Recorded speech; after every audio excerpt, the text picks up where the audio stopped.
د مصر یو منکر حدیث دی ظالم ابل ورځ دا بیان جاری کړی دی چې دا قرآن کې کوم خبره راځي چې موسی علیه السلام ته دریاب څه شو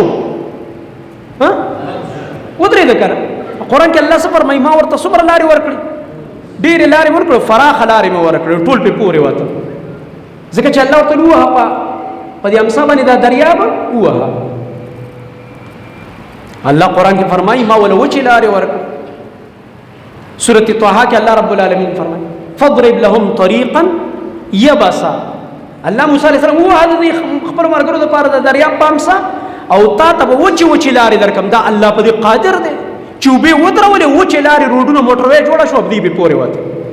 دا ظالم څه وایي وایي دا قرآن کې چې کومه خبره ذکر ده او دا مولیان وایي چې دا وچې لارې جوړې شو دوی پې پورې وته دا خبره دروغ ده وایي نعوذ بالله راشه که تودېږي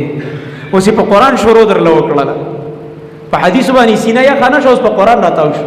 دا هغه خلک دی چې دا د پیغمبرانو معجزات نه مني د انبیاو د معجزاتو نه منکر دي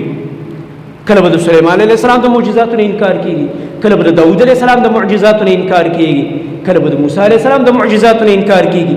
آخري وخت کې به بیا ګوري د محمد مصطفی صلی الله علیه وسلم معجزاتو نه انکار وشي او څه نه خو وشو ځکه چې تاسو واورېدئ چې معراج کوم ځای کې دی واورېده که نه غوږونه بند دي دا خبرې مو اورېدې که نه چې معراج یو قیصه ده د ځان نه جوړه شوې نعوذ بالله حالانکه قرآن کې ذکر ده سورة اسراء په ابتدا کې ذکر ده او بیا بر آسمانونو ته ختل د نبی علیه السلام سورة نجم کې ذکر دی قرآن کې 2 ځایونو کې ذکر ده اسراء او معراج نو دې وجې نه چې حدیث نه دی کله لاس وینځل د قرآن نه لاس وینځه بیا والعیاذ بالله ځکه شرحه د قرآن مونږ ته نبي کوي او دا ورته الله ویلي لتبین للناس ما نزل الیهم اے نبی دا کتاب مې راته نازل کړی دی دې دپاره چې ته به خلکو ته وضاحت کې تاسو به تشریح کوئ